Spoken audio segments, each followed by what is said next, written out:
С нами на связи Рубен Маграбян. Это вице-председатель партии «За республику», политический эксперт. Здравствуйте и спасибо, что присоединились. Приветствую вас. Приветствую, Украина. Слава Украине. Спасибо за приглашение. Героям слава. Спасибо огромное, Рубен. Очень рады вам в эфире Freedom. Ну что ж, давайте, понятное дело, сегодня мы уважаем полностью выбор армян, мы уважаем избирательный процесс, поэтому без никакой там условно рекламы политической и так далее нет. Исключительно Конечно. про варианты, Рубен, давайте поговорим. Ни для кого не секрет, что Российская Федерация, она долгое время имела влияние экономическое, политическое на страны Южного Кавказа в том числе. Но сейчас мы не можем говорить о том, что Армения уже выбрала проевропейский курс. Это лишь теория, как сказал сам господин Пашинян. Но давайте с вами проанализируем разные варианты того или иного направления. Первое. Путин угрожал, так знаете, аккуратно угрожал, что, мол, если Армения выберет проевропейский курс, с этого и начинался кризис на Украине, сказал Путин. Это прямая цитата. Звучит как угроза в силу того, что видим, что Путин сейчас творит против Украины. Скажите, в случае, если Армения выберет проевропейский курс, плюсы, минусы, подводные камни. Ваш анализ, пожалуйста.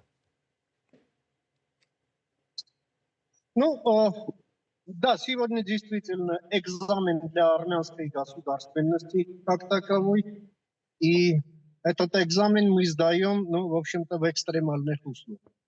Россия нам объявила гибридную войну и задействовала все ее компоненты. Да, Путин угрожал, и угрожал как аккуратно, так и неаккуратно. Ответ Николы Пашиняна, который вы процитировали, это ответ не политического эксперта, а политика, который несет ответственность за весь процесс и вообще за положение дел в стране. Поэтому это нужно воспринимать серьезно, но не нужно воспринимать дословно, скажем так. Потому что Россия нам не оставляет выбора, потому что Россия считает себя вправе указывать нам, как следовать в нашем историческом пути. И Россия считает себя участником этих выборов. Такое впечатление, что народ должен выбирать еще и Путина. И Путин проводит свою рекламную кампанию в Армении, что представляется противоестественным. Этот процесс, как историки говорят, исторически детерминированный, и хотел бы Путин или бы не хотел, это мало будет влиять вообще на тот событие. Да, как говорится, глаз народа, глаз Божий.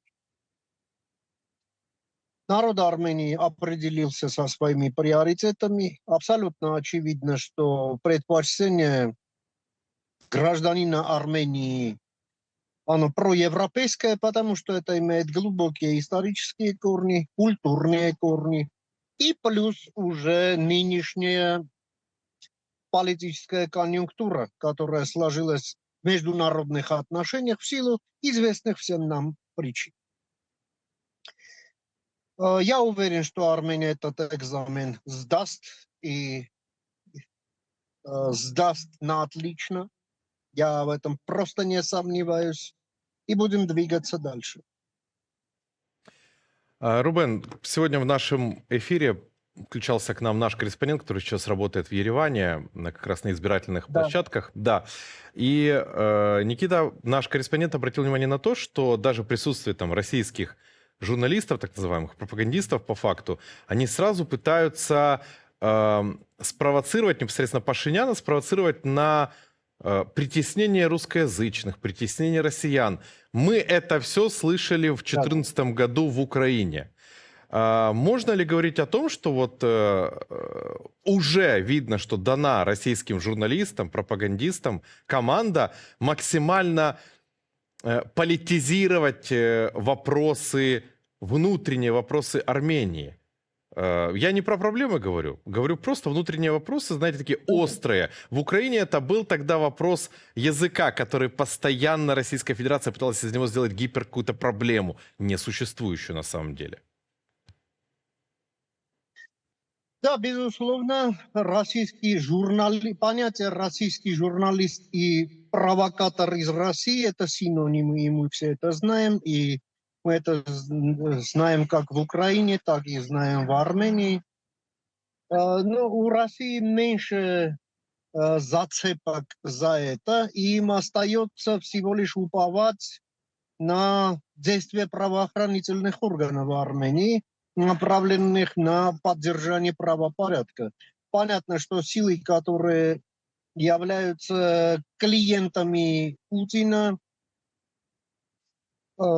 уже вот десятки случаев и предвыборных взяток, принуждения и так далее. Понятно, что это будет пресечено.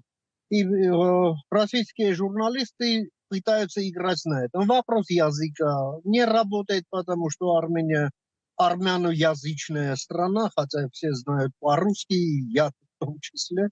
И как бы придраться не к чему. Русский язык не имеет статуса в Армении, не будет иметь. Это абсолютно очевидно. В Армении один государственный язык. Ну и что еще? Российское военное присутствие. А зачем оно нам? Да, мы будем ставить этот вопрос. И вопрос интеграции Армении с Европейским Союзом. А с чем еще интегрироваться? Потому что на политической карте мира, на промежутке между Арменией и Южной Кореей есть только одна демократическая страна, такой со своей специфической демократической системой, это Индия, и больше нет демократии. И остается Армения только на запад. Как бы там не выражали претензии в этих северных широт.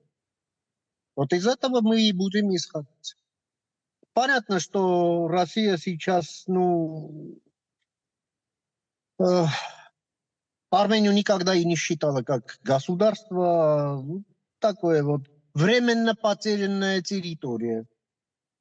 И вот сегодняшний день Путин усматривает как возможность, чтобы эту потерю вернуть. Но если и не вернуть, так хотя бы подложить мину в виде того, вот, чтобы захватить оппозицию, иметь свою долю в политических решениях. Но мне кажется, что это агония российского присутствия.